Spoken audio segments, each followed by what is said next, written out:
Om Jnanatimmirandhasya Jnananjana Shalakaya Chakshurunmilitam Yena Tasmai Shri Gurave Namaha. The sounds of material enjoyment or suffering, it's difficult to say which. Instead of giving a regular Srimad Bhagavatam class, this morning I'll give a different form to the Krishna Katha, discussing some project in mind, and then after that we can have some questions and answers. The devotees wanted to ask me some different questions, so I want to ask something. Some others also, so we can just have a general questions and answers session. So the project in mind, something I've been thinking of for many years, but it seems that now it may be able to, now means in the upcoming months and years, may be able to take a practical shape, is an academy for what from our lower perspective may be considered higher studies of Vaishnavism, philosophy and culture, for study, for research, for teaching, for writing books. There's a need for this. Everything we need to become fully Krishna conscious is in Prabhupada's books.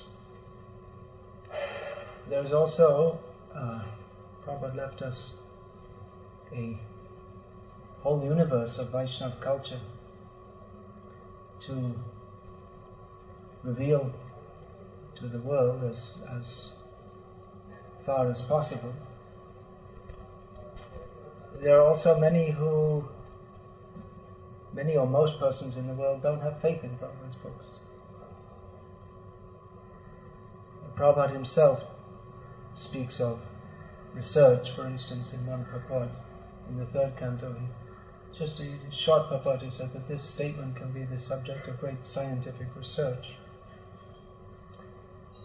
Just for instance, one area is that here in South India, we find there are sometimes challenges or doubts expressed by persons from other Vaishnava sampradayas, what to speak of the Mayavadis. And these are not only in South India, these are also out on the internet. And sometimes people, they blaspheme Prabhupada. Just yesterday I got an email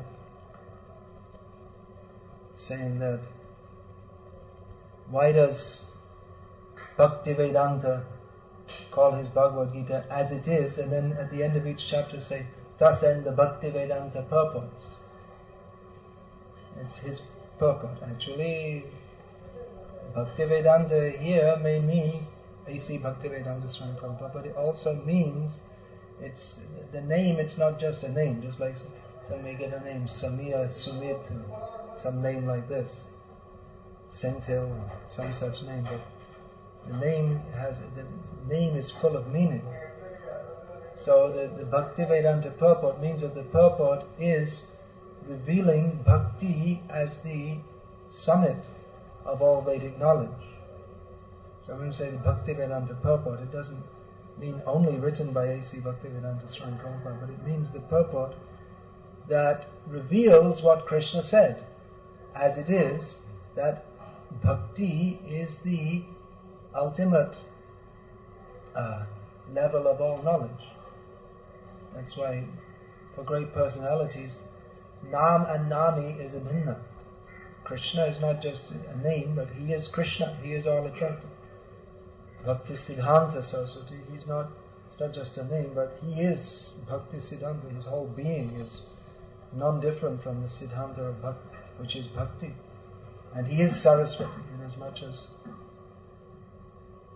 Saraswati is always, he is a manifestation, or he is Saraswati, in as much as everything he speaks is, it's not just some mental concoction, but it's directly spoken by Saraswati, the Shuddha Saraswati, who is always glorifying Krishna. So in the same way, the name Bhakti Vedanta is not just some name that someone decided to give. Just as Agnidev presented Krishna the Sudarshan Chakra, so one of Prabhupada's godbrothers gave Prabhupada the name Bhakti Vedanta, which is his eternal attribute and name. So like this, it's just an example, one of the many. There are so many challenges which require to be met, and that's not all. I mean, that's not all. That in itself is a huge area, showing how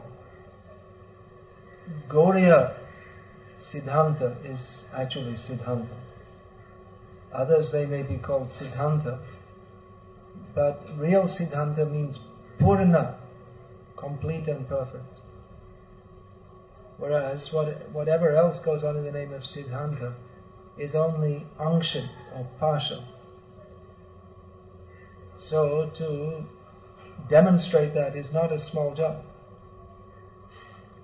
That requires much research and understanding and appreciation of what the Acharyas have given. So this project is not for intellectual aggrandizement, although it will also serve the purpose of engaging intellectually minded persons who've come to Krishna consciousness, instead of running off to some mundane university to write PhD thesis in language acceptable to the karmis. They can write PhD thesis, or not. It doesn't require to be written as PhD thesis. It can be written in the language acceptable to the acharyas. So, like everything else that is done in Krishna consciousness, this must be done as a service to the acharyas, to uphold the dignity of our acharyas, to demonstrate to the world who are these tremendous personalities. If we Prabhupada said, if you want to know me, then read my books, and Prabhupada's books are unlimited. And we have our previous acharyas, how much they've written, especially Bhaktivinoda Thakur, how much he wrote. It's just phenomenal, especially considering that he was a congregation of devotees. As there would be, of course, there was no institution like full-time. There were no full-time devotees. There were Babajis who didn't write books hardly. So he had a full-time job at a big firm. He wrote so much in all different genres, or what's another word for that? All different types of. He wrote novels and very sharp, tight philosophical works.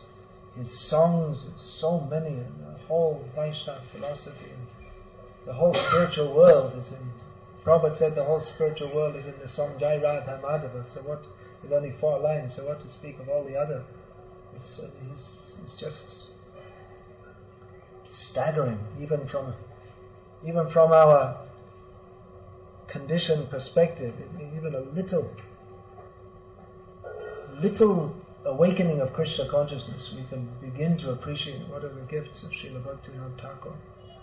So staggering. Then so many works of our acharyas, they have to be translated into different languages as far as is possible, because the English and other Western languages are not very suitable for expressing the works of the previous, anything written in, especially the Vaishnava works, which are written in Sanskrit and other Indian languages. So the works of our acharyas, they also need to be translated.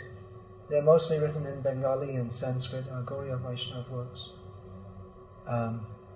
They also need to be translated into other Indian languages. People, they don't know what is the treasure house of the Gauriya acharyas. And also the works of acharyas of other sampradayas, they should also be translated into all the different languages of the world. It's not that we are in attempting to show the glory of Chaitanya Mahaprabhu's, or that what he has given is indeed unatajvala rasa, the topmost representation of rasa. And rasa itself is, what is rasa? The Gauriya Vaishnava, Chaitanya Mahaprabhu's teaching, the presentation of rasa, which is on the very highest level. So it's not to present Chaitanya Mahaprabhu's teachings as the topmost, is not in a spirit of competition or denigration of the great acharyas, Madhva, Ramanuja, and others in their lines and other Vaishnava lines, but also in service to them, understanding them to be also great devotees of Sri Krishna Chaitanya Mahaprabhu, and that their contributions are also of tremendous benefit to the world. So all this needs to be brought out in the form of millions of books, and not only millions of books, but millions of persons who are imbued and inspired with the knowledge in those books to go from place to place, or stay in one place, whatever, and speak the knowledge in these books, so that and behave as Vaishnavas, so that by their activities and their speaking, others can also take to Krishna consciousness. So that's only one area, is establishing the philosophy of Krishna consciousness among the other sampradayas and showing the glory of our acharyas, translating books. So those are some different areas, but that's only part. There are also so many modern philosophies or misphilosophies which are misleading people, and they're also presented in a sophisticated manner, so that the people of the world are misled by so many different wrong philosophies, and it seems to them that they are right. The empiric method, adhyakshik vritti, or that appears to be to mundane people to be axiomatically correct. So, what are the defects of that method? That has to be pointed out and vigorously campaigned against. Or, not or, but and alongside with that, by taking up their method it can be shown how their conclusions are also incorrect. For instance, persons who are addicted to the empiric method, mostly they take it as axiomatic that, just to give one or two examples, that this is modern academia. They're promoting all over the world, the two things go on side by side, that women and men should have exactly the same social roles. There should be no distinction whatsoever.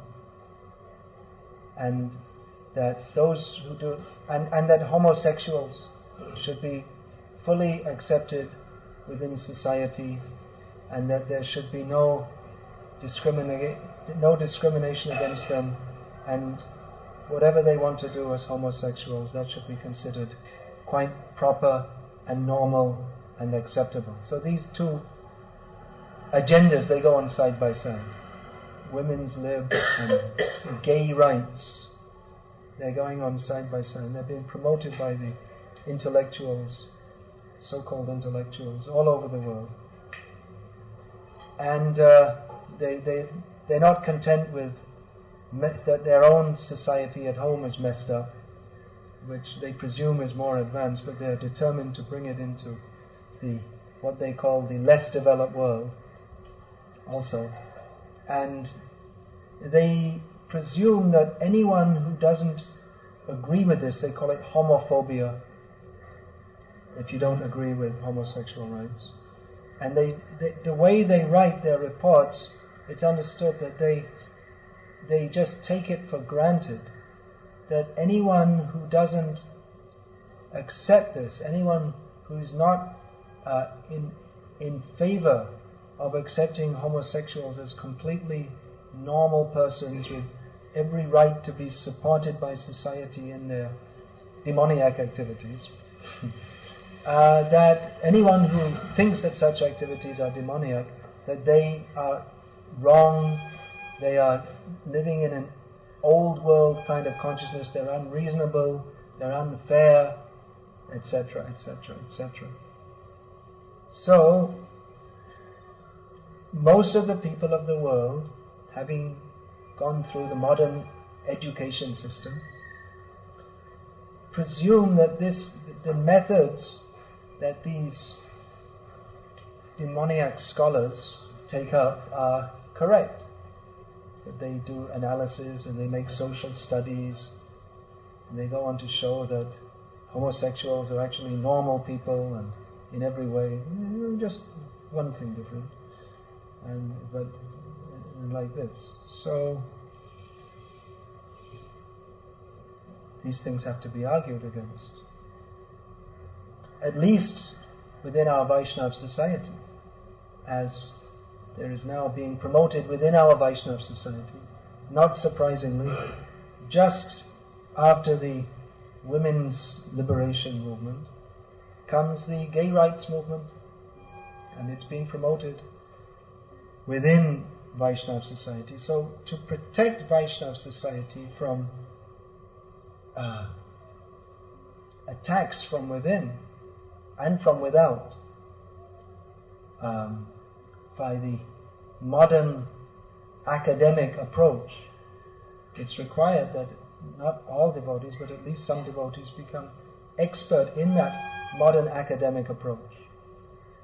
Actually, some of our devotees started going back to university with the idea of learning that academic approach so that they could introduce Krishna consciousness within the universities, but instead they're introducing the academic misconceptions within ISKCON. They became converted. They didn't convert the mundane scholars, they became converted. At least it appears. Some of them, definitely.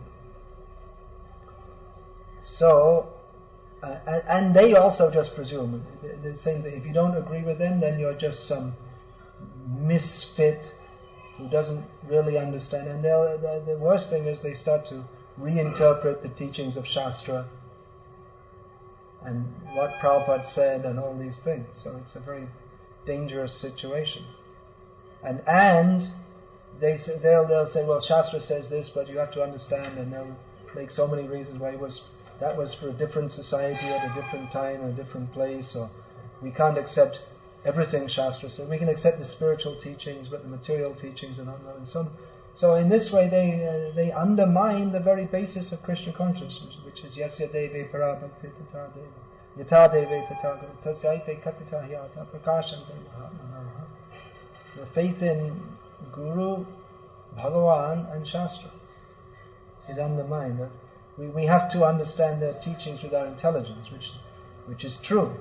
But that intelligence means the intelligence which follows Guru, Sadhu and Shastra, not which tries to supersede Guru, Sadhu and Shastra. So by understanding by intelligence doesn't mean that we adopt an empiric method. So some devotees have to become expert enough to counter them in their own language and on their own grounds, inside and outside. Outside may also be required, definitely will be required, because now it's quite likely that soon in many countries in Europe they're going to bring laws that religious institutions, if they don't give full rights to gays, such as allowing their marriage within the church and all this, that they will lose their tax status, and they may be fined or closed down. This is the way the world is going. So how to defend that? We have to consider. The way things are in our society at the moment, I wouldn't be surprised if they just went along with it. If they just compromised with it, right? Otherwise we'll have to close our temple, and we'll have to pay tax and all this kind of thing. So our movement, as far as we see at the present time, is not committed to principles, it's committed to a so-called pragmatism. So we want to develop a class of devotees who are learned and at the same time fully committed. Learned means not that you fill your head with this nonsense, mundane ideas from the demoniac scholars at the university, but living among devotees and living with the acharyas by constantly studying their works with full faith in the acharyas, those who are fully committed to the message of Krishna consciousness and to not compromise in any way. Such persons who can go out in society and without any fear of their name or position or what others will think of them, will speak the truth, and not in a manner that can be perceived as dogmatic or fanatical, but in a manner that any person who is actually sadhu, Shinvanti, Gayanti, Grinanti, they will hear, accept and repeat. Those who are actually purified men who are thoroughly honest will actually accept such conclusions. If persons are actually neutral and scholarly in the sense of not being biased, that they will accept these conclusions. So that's another. There's so much work to do, preserving the Vaishnava culture in so many areas. Music and dance is a very great area, which is at the very heart of Krishna consciousness.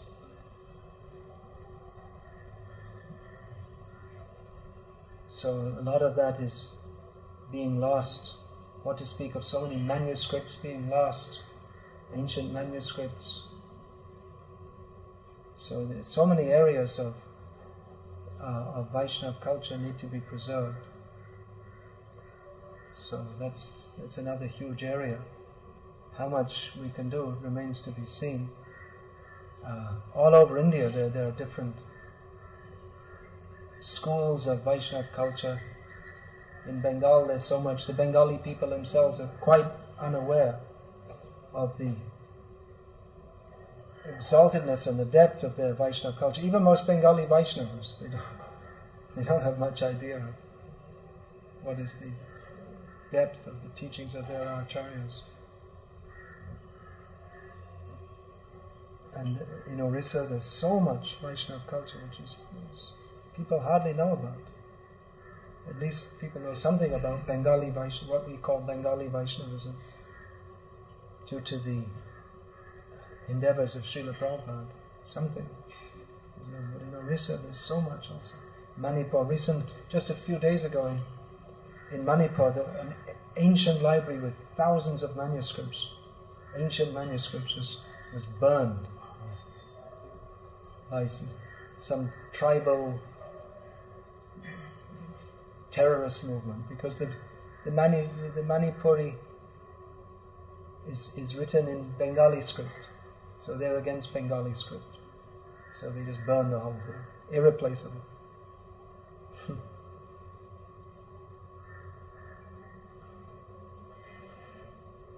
So, what other things? So many things. If you start to think, there are so many things to do. Nowadays it's quite popular in our movement, interfaith conferences in which devotees go and they talk and they try to understand how wonderful is Christianity and all this kind of thing. But we should show in a dispassionate manner that will be heard, sung and accepted by purified men who are thoroughly honest, that actually Krishna consciousness is real religion. And anything else isn't really religion at all. For a start, if you don't know what is the distinction between spirit and matter, which is the first teaching in Krishna consciousness, then even if you talk of God, then your concept of Him must be material. From the very beginning. And then if you think of God as your order supplier, then it's not bhakti. That we do some service to Him with the idea of getting something back. It's a totally mundane concept. So it's not difficult to show this actually. So, but it should be shown. It should be. All this work has to be done. So there's a lot of work to do, and I've had it in mind for many years. But it seems I haven't spoken much about it because there's not much use in talking unless there's something positive can come out of it. So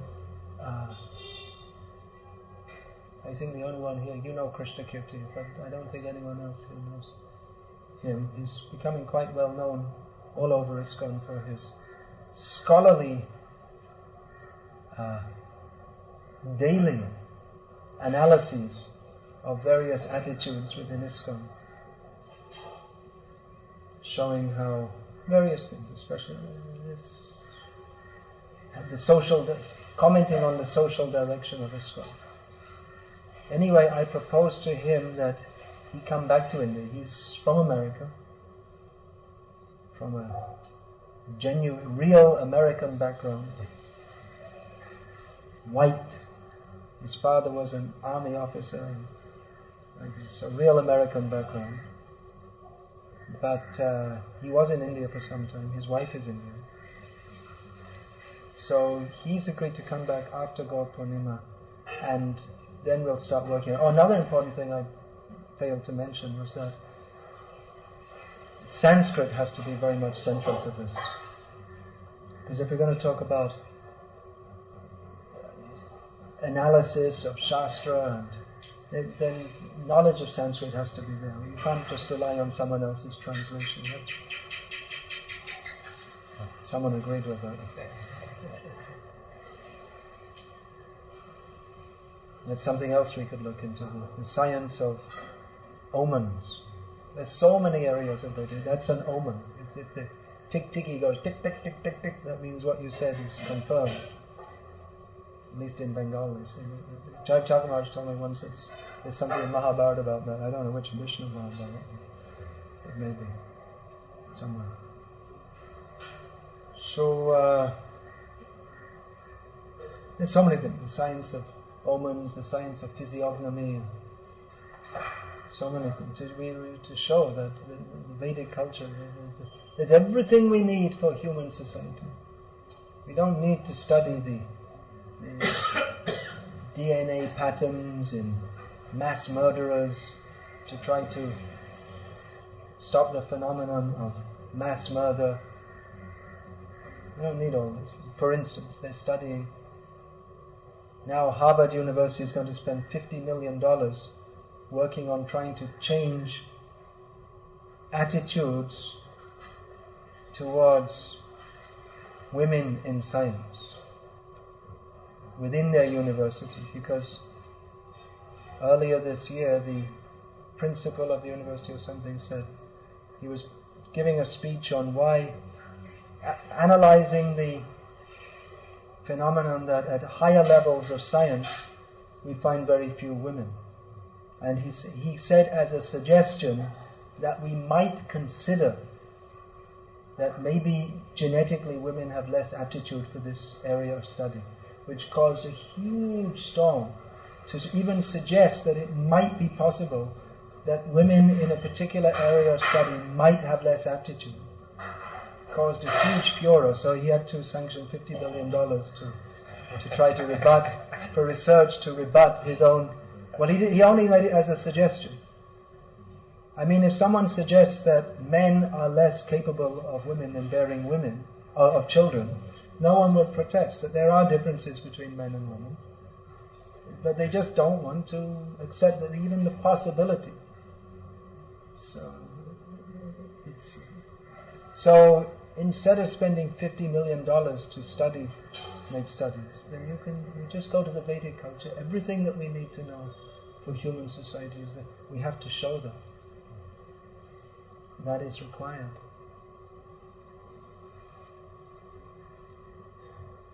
Yeah, so I was saying Sanskrit is also very important. And there are many other areas also. Our plans are not at all solidified yet. We have to see. Krishna Kirti Prabhu himself has always been a great proponent of bringing Western devotees to India and having them learn Indian languages for preaching. And so he wants to incorporate that. He started a preaching center. It's a part-time job because he has a full-time job in one city where he's living. And he made one devotee, very bright young man, and he sent him to India for learning Hindi. So he's very much into that. So we have to see. We're talking about higher levels education, but we also want to prepare devotees. They should be on a higher level so they can teach devotees of what we might, for want of a better term, they say lower level. Any teaching about Krishna consciousness is perfect and absolute and complete. So, and we shouldn't think that someone who is very learned in Shastra is necessarily a better devotee than one who isn't. At the same time, it's required for preaching that some devotees be very learned in Shastra. Prabhupada wrote that in a lecture, in a letter, around 1972 or something. He wrote that now it is required that some of our devotees become very learned in Shastra. And at that point I say about the other sampradayas, they'll never take us seriously unless we have something to reply. They say, well, what about your Radha? They say, how can we accept? So we have to show. We have to show in Sanskrit. And unless we can deal with them in Sanskrit, they're never going to take us seriously. So, Sanskrit should be, so we don't have any fixed plan, but Krishna Kirti Prabhu, I'm suggesting to him that when he comes back to India, then we can start to discuss and think, and we're already doing that, but in more detail. The first thing, he should learn Sanskrit. He's already started right there in America. He knows some Hindi. And then we have to decide a venue. Actually, we should have many centers all over India, because we need one for Karnataka or Kannada speaking area, so that because so much literature is there in Kannada language that we want to translate, and so much of our works we want to translate into Kannada, and so much of the local culture we want to understand. And like that, in Tamil, in Bengali, very much needed, in Oriya. So we need many centers, but we'll start with one center, and we'll see how it develops. Where we have to consider, there are pros and cons of different places. And how it will develop, we'll see. Which men come forward for training, who is there, what are their desires also, because different, you can't just, you can do, but it won't be as effective if you order someone that you take up this area of study. But if they have a particular interest in a particular area, it may be better to direct them in that area. And there's unlimited work to do. So we'll see. It will require place and some money. Those who are studying can live very simply, but then for propagation, we'll need computers. We don't need electricity for anything else, but we may need computers for propagation and writing and all those things. And although those participating in this will be expected to live very simply, taking pleasure in higher level than sensual level. Practically unlimited funds could be used for collecting books and manuscripts. There should be a large research library which may have all kinds of books apart from books of devotees, books of Mayavadis, books on psychology and psychotherapy and all kinds of things. All areas of knowledge, history and so many things. So that in itself could be a lifetime job for many scholars, just assembling a library. So there's a lot of work to do, and it may take many years to develop, just like in Mayapur, the school of Vidya Purna Maharaj, he's developing it over many years. He didn't have a free hand to do that for many years. He has a few men with him who understand what he's doing. So it may take many years or many lifetimes, but it's required that our movement have such. Actually, our movement should have many such branches, and gradually our movement is waking up to the need for study. But to date, our movement has put a lot of emphasis on very widespread preaching, with collecting many people and collecting lots of money and building temples and projects, but there hasn't been much encouragement for the intellectual life or traditional scholarship. I was sent from the website of Gopi Puranadana Prabhu. It was like an advertisement. The front page, he said, "Why be an academic scholar? Be a natural scholar of Srimad Bhagavatam." That's also academic, but the word academic has been hijacked by the mundane academicians. So there hasn't been that much interest or encouragement for that.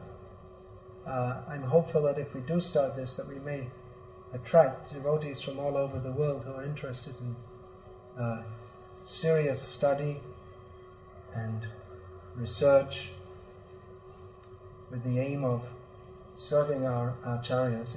It's definitely a very specialized service. It's not for everyone. I mean, one qualification is required is a scholarly attitude. Not everyone has a scholarly attitude, and we can't expect that. And another thing is sufficient intelligence. It requires some intelligence also. So But we're hopeful this may be successful. It may require, I was saying, it may require lots of money and a place and organization, but most of all it requires the people who have the vision for this. So if there are only one or two, then they can start, and things can start to develop.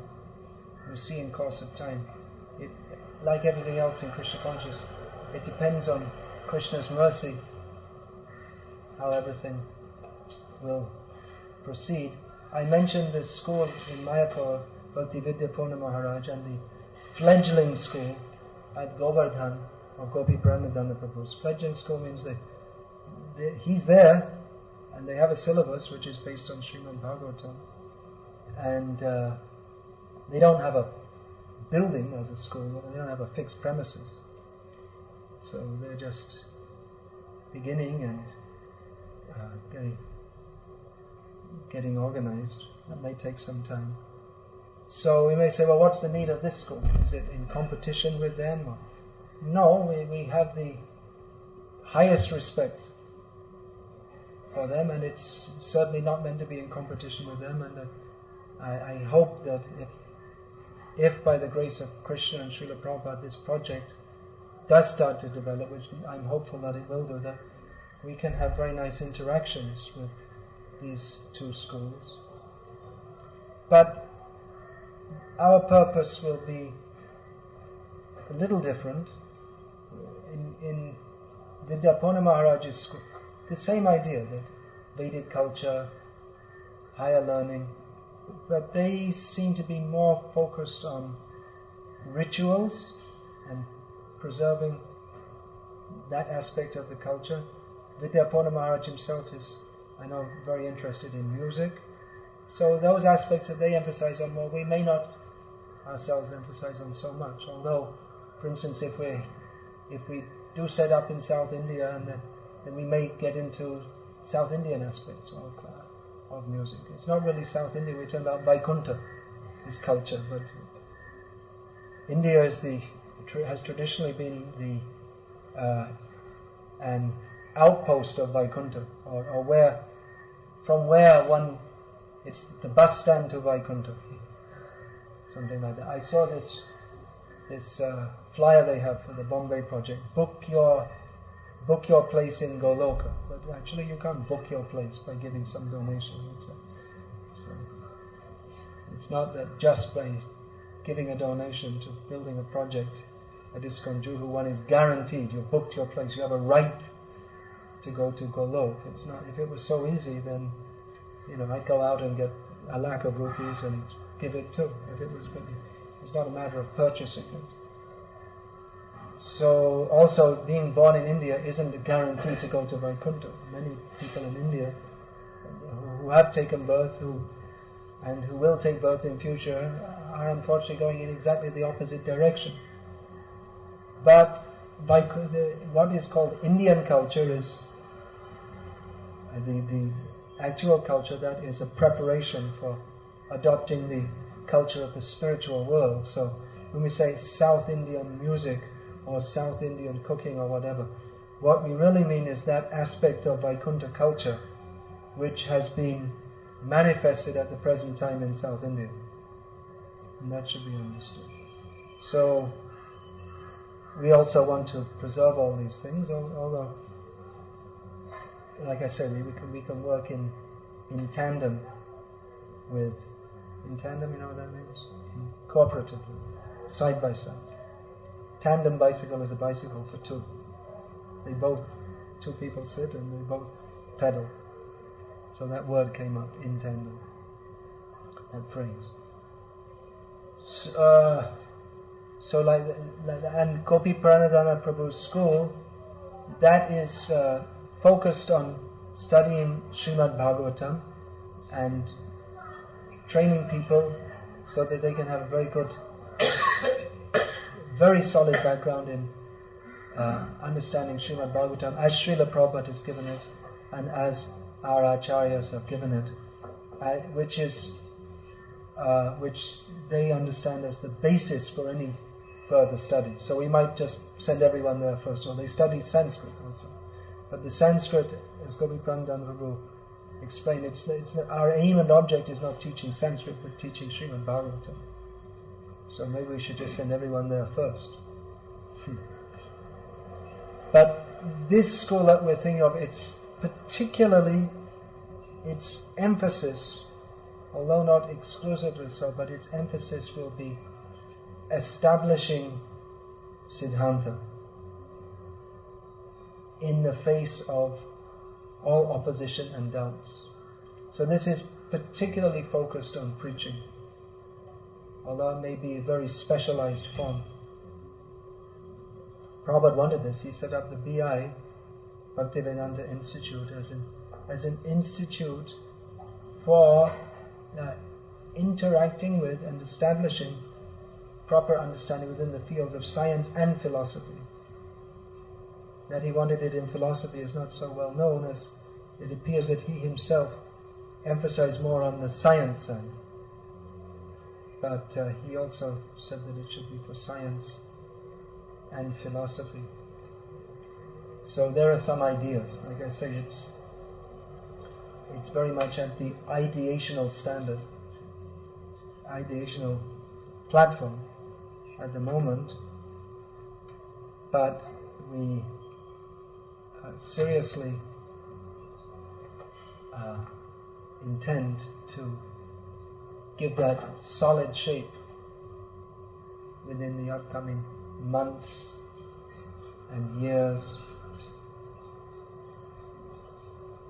And there are other devotees also who are interested in this project, interested to the extent that they may actually contribute by teaching, donating, helping to arrange donations and so on. Most of all, we need people to take it up. So maybe some of the devotees, there are some devotees who I'm thinking of who may get involved in this. Nityananda is here. I was thinking of him possibly. Music side already, Krishna Kirtan is going ahead with that. I know Gokul Chandra is interested in this kind of thing. We've talked about this kind of thing, maybe not in such detail. Although I don't think Gokul Chandra himself is the person who's going to sit down and study for years on end. But certainly some involvement. Yeah. Then I spoke with Vidvan Gauranga in Mayapur this year. He'd definitely be a very good asset for this, but we have to see if he'll come along. Another disciple of mine who you may have seen him in Vellore earlier this year, Bharat Ram, he's studying. I'm sending him off to Govardhan for studying with Gopi Pranadhan. He's very much into learning Sanskrit, and now he's getting interested in music also. So he's also very capable. So like this, there may be others also. At least we have some people who we can think of who could start to get into this. Oh, another thing I was saying, a different level, that is also very important, who can teach others. We're talking about education. At all levels of our society, there's much need of education, and in all aspects of Krishna consciousness. Starting from the very beginning, Komara Acharat Pragyo Dharman Bhagavataniha. The children of our devotees, there is no devotional Bhaktivedanta educational alternative for them. We don't have any real gurukuls in our society. The only thing we can offer is slaughterhouse education. So at all levels we need education. So, but those who are teaching, they should also be on a high level. Actually, children from a young age, if they're educated from a young age in a proper manner, they can pick up this philosophy very sharply and very nicely, but the teachers themselves have to understand it very.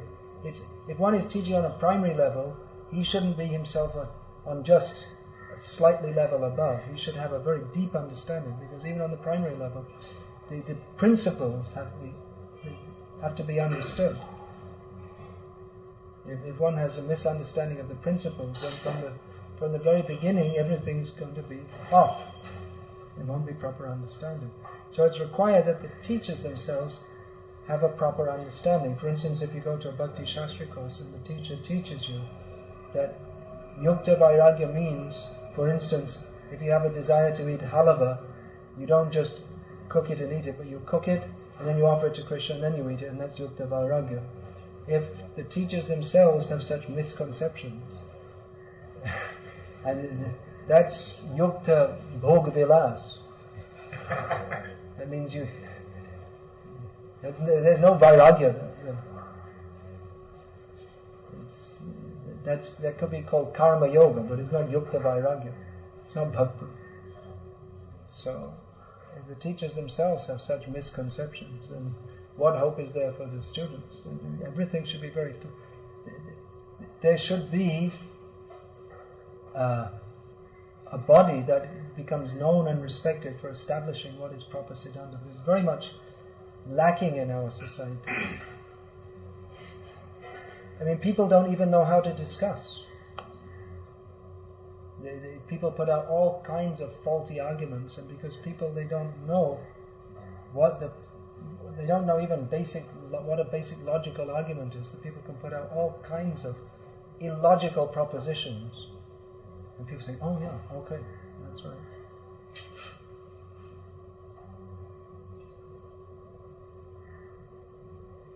Recently, just a few days ago, someone put out a long text which was aimed at myself and Jayad Veda Swami. Put it out all over the Wincom system or Pamho system, in which one of his tremendous conclusions was that anyone who doesn't agree with his interpretation of Srila, any sannyasi who doesn't agree with his interpretation of Srila Prabhupada must therefore be secretly stashing away money with the aim of buying a house in the French Riviera, because Harikesh did that and he was off and you're off, so that proves that you must be doing that. So this kind of logical conclusion is heard, sung and accepted by unpurified persons who are thoroughly dishonest. But that's the kind of low level of philosophical discussion we have in our society at present. Which is maybe one reason why people, those who know what the right philosophy is, they don't want to stand up and say. Because you become subject to all these straw man, ad hominem arguments. You know what that means? Straw man, you should have to learn all this. Straw man means where you say, so and so said this, and then you defeat their argument. But you never said that. You reinterpret what they say, and then you smash it. It's called a straw man. See, I defeated him. You didn't say that. And ad hominem means just to call people bad names and presume you're right, and just by derogatory remarks try to show that you are correct and they are wrong. So like I say, these kind of things are heard, sung and accepted by unpurified persons who are thoroughly dishonest. But we need to raise the cultural level within our society. So it's not an easy thing. We're in the age of Kali, about which Srila Prabodhananda Saraswati has written, Shri Bhakti Marga Kantaka Koti Ruddha. In this Kali Yuga, the path of bhakti is beset with innumerable thorns. So it's not an easy task, but persons who are sincere, they may appreciate. So that's just something I wanted to share with you, as there is some beginning on that line here. This center is an educational center. It's arrangements are being made for the devotees to study Prabhupada's books very seriously, and devotees are being encouraged in that. And the people we're preaching to also, we want to see that they become, the endeavor is going on here, that we don't just bring them in, slap some tilak on them, put a bead bag in their hands and give them an initiation name and that's it. But we want to see that people are actually understanding what is Krishna conscious and taking to it very seriously. So like that, the emphasis should be on shiksha more than diksha. If there's shiksha, then actual diksha will actually follow, because the essence of diksha is shiksha only.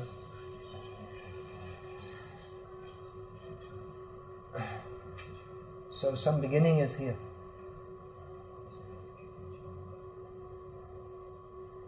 So that's what I wanted to speak about this morning. And if anyone has any questions on that, please ask, or ideas or whatever. And then after that there are some other questions which others wanted to bring out. So first of all, is there any question or comment or suggestion about what I've just been speaking about?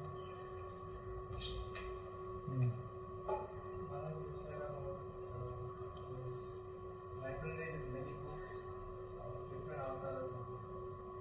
So like sometimes With restricted access. It's not that everyone can go in and pick up some Mayavadi's book. Those who require for research purposes. If you go to a research library, just like sometimes I've been to the National Library in Calcutta, or at the Vrindavan they have the Research Institute. They don't just allow anyone to come. It's not like a public. It's public, but you have to be a scholar to come in. They let me. I tell I'm doing some research, which is true, and then they let me come and see like that. So it's not that it's open to everyone. So it's also certain books are not open. If we have, Prabhupada actually said in Mayapur we should have a library with the books of all the acharyas and of the Mayavadis also. So, but it's not that we are encouraging everyone, hey, why don't you go over and read Sharirik Bhasha? It's not like that. A person who's an accepted scholar, and it's understood that if they're reading it for a purpose to serve our acharyas, not to nourish their own doubts. Such persons, or to indulge in doubts, then such persons may have access. That's what you wanted to say. We're not... That we have such books in our library doesn't mean that we're going to be promoting Shankara's philosophy.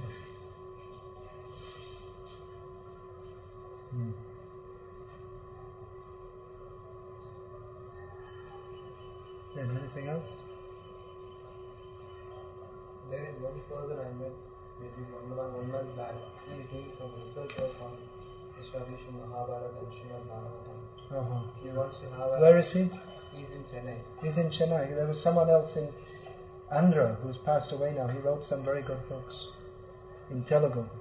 I think one of them was translated into English, in which he was doing the same thing. Establishing the historicity of Mahabharata. He's having that institute. There are many, another thing is there are many good scholars who we want to interact with. We may not agree with them on everything, but there are some very good, even there are some very good smarter scholars they have an interest to uphold Vedic culture. So we may disagree with them on some points, but agree with them on other points. That scholar I visited once in Chennai, Gurinath, I can't say in Tamil. He's a good scholar. So he has a plan to have some kind of art gallery for public. Another thing I was saying was that I was saying maybe Vidvan Gauranga Prabhu will come, and Krishna Kirti himself is a grihastha. We can't expect that every scholar is going to be a lifelong renunciate in the term. Renunciate, yes, they shouldn't be bhog vilasis, but we can't expect that everyone's going to be a brahmachari or sannyasi. In fact, traditionally most Pandits are householders. So there should be some arrangement for supporting them also. What's happened traditionally in ISKCON is that people who get married, if they're not good at raising funds or somehow they don't get themselves into a position of being a temple president or something, then after years of studying Prabhupada's books and serving the mission, they're cleaning some floors in some toilet, or usually devotees do better than that, but it's lost to the society. So we want to have some arrangement for supporting Grihastha Vaishnavas, and if those who are studying as brahmacharis want to get married, then there shouldn't be any reason for them to stop their service. So some arrangement should be there like that. In Sri Lanka there is an arrangement of charitable society which is taking care of the Sanskrit Pandits. Yeah, there are different society. We have to create a culture of that in ISKCON. At the moment, ISKCON, because we haven't adopted Vedic culture, then it runs on the Western idea, which is business culture. Then everything runs on money. As I say, if you can bring in money, then you're welcome as a devotee. Someone who can bring in money, even though he may be corrupt and doesn't have hardly any spiritual life whatsoever, they're generally much more welcome in our centers than someone who's completely useless at collection, but is deeply interested in studying Shastra. There's an imbalance there, isn't there? Because we run on business culture, and that everything, even education, which Prabhupada specifically said should not be charged for, it's become a commodity, that you have to pay for it. Because we say, well, otherwise how will we run on? But because the culture hasn't been established that people with money should support that. The culture is you don't pay anything even for food and lodging, nothing. You pay nothing, but you do service. You have to serve the Guru. Most of the time is spent in teaching, but also you have to do service and go on collection daily. The needs are not very much, and at the end you give some dakshina. All these things are required. But that one should pay is completely antithetical to Vedic. Then it's an insult it's an aparad to our acharyas to sell what they have given freely. It's an aparad to Saraswati Devi. And then again it'll become business, that whatever is the most popular subject, and that's going on at Radhadesh. People can teach whatever, all kinds of things which are not connected even with, you can say tangentially connected. Things like vastu and building relationships and all this kind of thing, which I presume is filled up of mundane psychology. So, and like that, in most of our temples are filled up with people who are being paid for what they're doing. So where's the devotional service? It's an exchange of money. And then it's expected. Most of our, if you want anything, any service, whether it's editing or whatever, they expect some financial remuneration. So, like I said, we're running on business culture. So we have to establish the Vedic culture, where learning is given the highest honor. And by learning, we don't mean PhD, MSc, all this kind of thing, but Shastra Gyan. That should be respected. Brahmanas should be respected, not people with crooked Vaishya mentality. Somehow or other you get a position and then you're respected. But respect should be there for Vaishnava qualities, and particularly, what is that? Vidvan sarvatra pujyate. In Vedic culture, one who is learned is respected everywhere. What's that saying? The king is respected in his own country. A fool is respected nowhere. But a pandit, I can't remember the whole word. A pandit, Vidvan, he is respected everywhere. That's the culture. I've spoken with Nadu about his approach to education, to Vaishnava education, how it should be. So his way of presenting Srila Prabhupada's books, and we were just speaking about presenting the same Prabhupada's books with the purports of the other acharyas, just like Bhakti Shastri or something. So we see that sometimes senior Vaishnavas, they bring a lot of information and explanations, different shlokas from other commentaries of other acharyas, to enrich, to build up the interest of the students and some. So, but his line of the Mangaram Prabhu is that he wants resort to those purports unless those purports and things which are in those purports of previous acharyas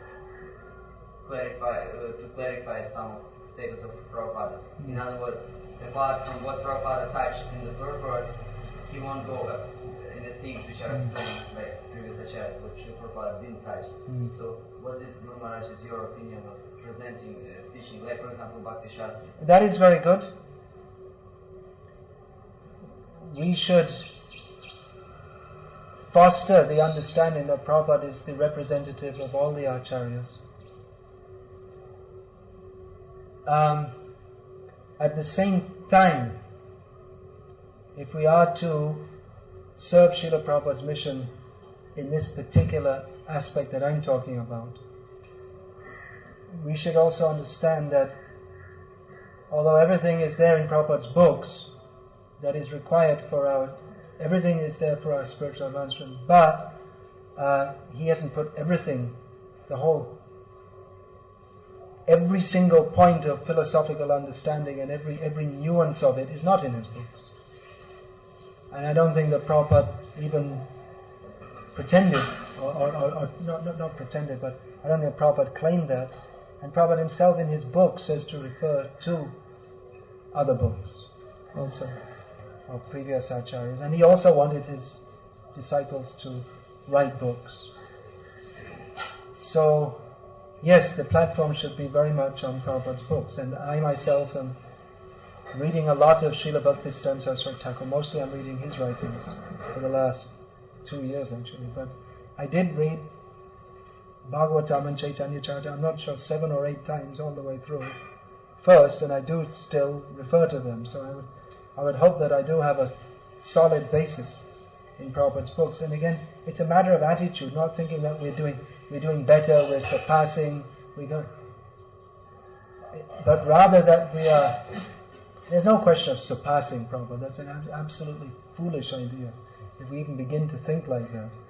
But rather that if we can uphold that Prabhupada is indeed the representative of all the acharyas, as every guru in disciplic succession must be, then that will be the perfection of our endeavor. It is required in various specialized preaching fields, and there are many specialized preaching fields, that we have some knowledge of other things also. Just like I was in Bangladesh, and people would quote things to me to uphold their opposite hand. They would quote things from Chaitanya Bhagavat. So I was obliged at that time to go to Chaitanya Bhagavat and see what is said within the context to rebut that. So I had to have a broader knowledge of Gauriya Vaishnava literature than was directly given by Prabhupada. But as he himself writes in Sri Chaitanya Charitamrita, quoting Krishnadas Kaviraj Goswami, Ore Murha Lok Shuno Chaitanya Manga. Oh, you foolish people, listen to Chaitanya Manga, which means Chaitanya Bhagavat, as it's presently known.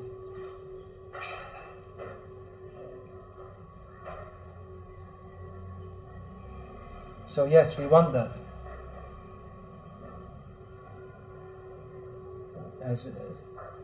Let people be very firmly fixed in this, in understanding Prabhupada, and then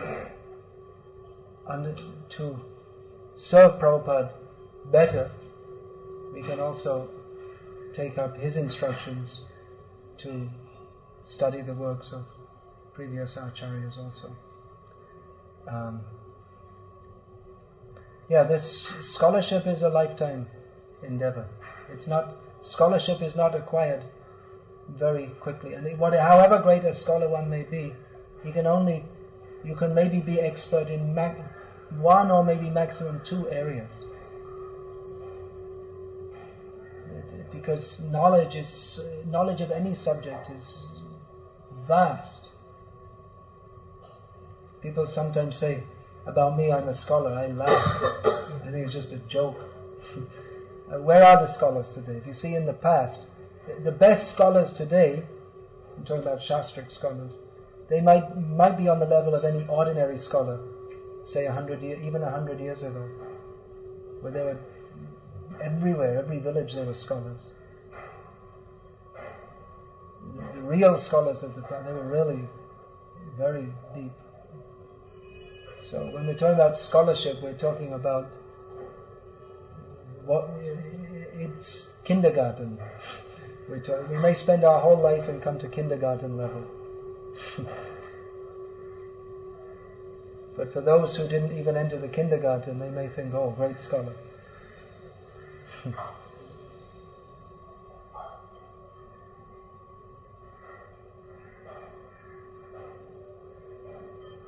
The main thing is we have to become devotees, not scholars. Being a devotee is the aim and object, not being a scholar. But this is one level of service that is required. As a matter of service, we may take this up. Otherwise, if we're requested, we can clean the pots our whole life and go back to Godhead that way. But there's service to be done in this area. So that's also required. Anything else on this? Alright, so I'll answer a question that Sri Giridhari Prabhu asked yesterday, and I said I'll answer it because otherwise everyone will ask me individually. My own kindergarten scholarship endeavor, I've many books to write, but I don't know how many will get done in this life. But the one I'm presently working on, and have been working on for several years, on Srila Bhaktisiddhanta Saraswati Thakur, what is its status?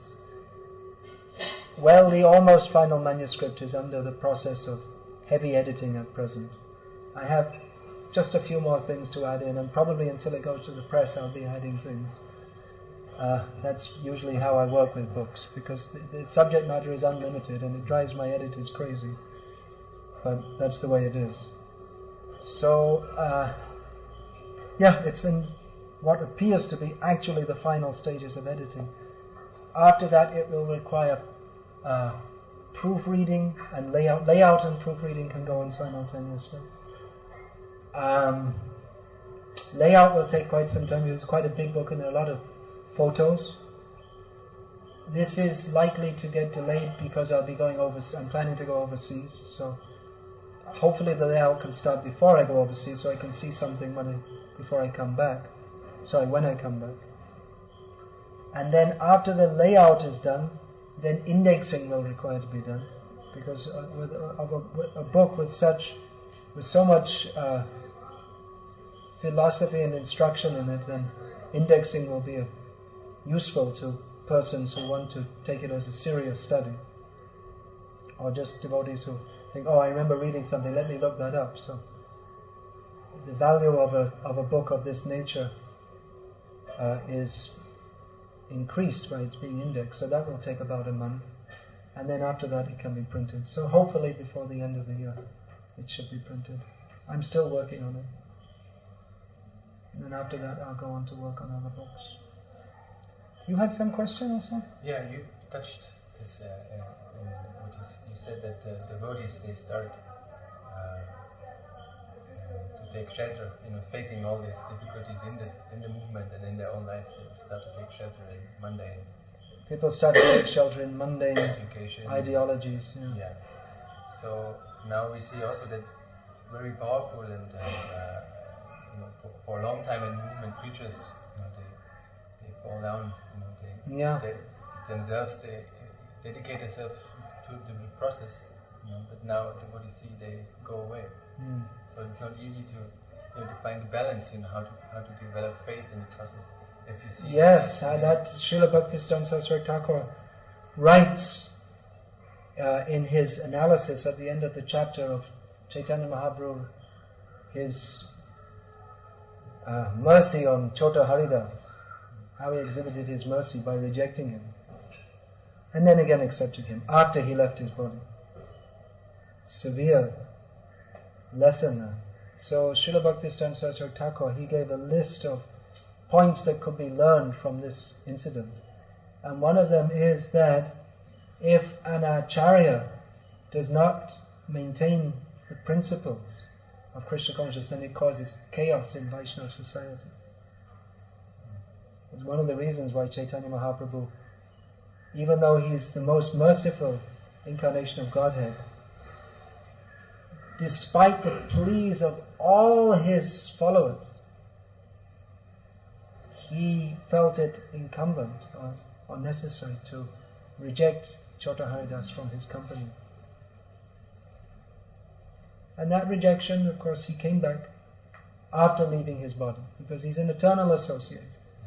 So he's not that he's eternally rejected, but he showed that very severe. Prabhupada, in commenting on Chota Haridas, when he was asked, well, so many of your sannyasis are falling down, Prabhupada said, I'm not Chaitanya Mahaprabhu. I need all the help I can get. So if someone falls down again, I give them a chance. But yes, there are many fall downs, and that's something else that should be researched. Why? Why is this? It shouldn't be. That someone executing the service of Guru might fall down is provided for in Shastra. That's stated, Guru api avaliptasya karya majanataha utpanna pratipannasya parityago vidhiyate. A guru who is not properly situated, even though he's guru, who doesn't know how to instruct properly, or specifically said, who doesn't know the difference between that which is to be instructed and that which is not to be instructed, who is has an attitude of enjoying this material world, he should be rejected. This was spoken by Bhishma Dev to Parashuram, who was his guru. And Parashuram said, you have to follow my order, you're my guru. And he said, then Bhishma Dev said, you're not giving proper instruction. You're telling me to break my vow not to marry, which it was arguable from the point of dharma that Bhishma Dev should do this, because he either had to break one principle of dharma by breaking his vow, or break another principle of dharma, that a girl who he had touched and taken away, and who desired to marry him, he refused it, so he had to break one principle or other. But Bhishma Dev, who was one of the Dwadash Mahajan, Parashuram isn't, although he's an incarnation of God. It's very complicated to understand all these things. So, therefore it's said that dharma is ati sukshma, very subtle and difficult to understand. So Bhishma Dev rejected him as guru and fought with him. So it is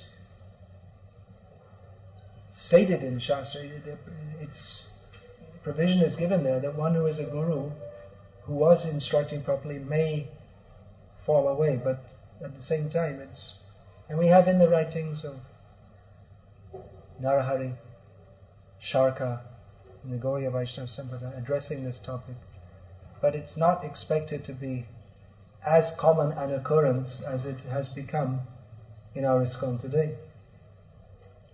So, Guru Tattva, it's a very deep and difficult subject to understand, but it requires looking into. Yesterday I offered the understanding to you of what Madhvacharya had said, how he will always remain present in this world in three ways. One is in his deity, another in his commentary on Vedanta, and another in his seat. Who is sitting on his seat, he is present. So as long as you're qualified to sit on the seat, then you are as good as Madhvacharya. But then, if you jump off the seat to go and embrace some pretty girl, then you're not allowed on the seat. And so he's also present. So that's one way of looking at it. But it is a very deep subject, and which requires more understanding and clarification. A lot more understanding and clarification. So, unless there's anything else, we'll finish there. Hare Krishna. All glories to His Divine Grace, Srila Prabhupada. Hare Krishna.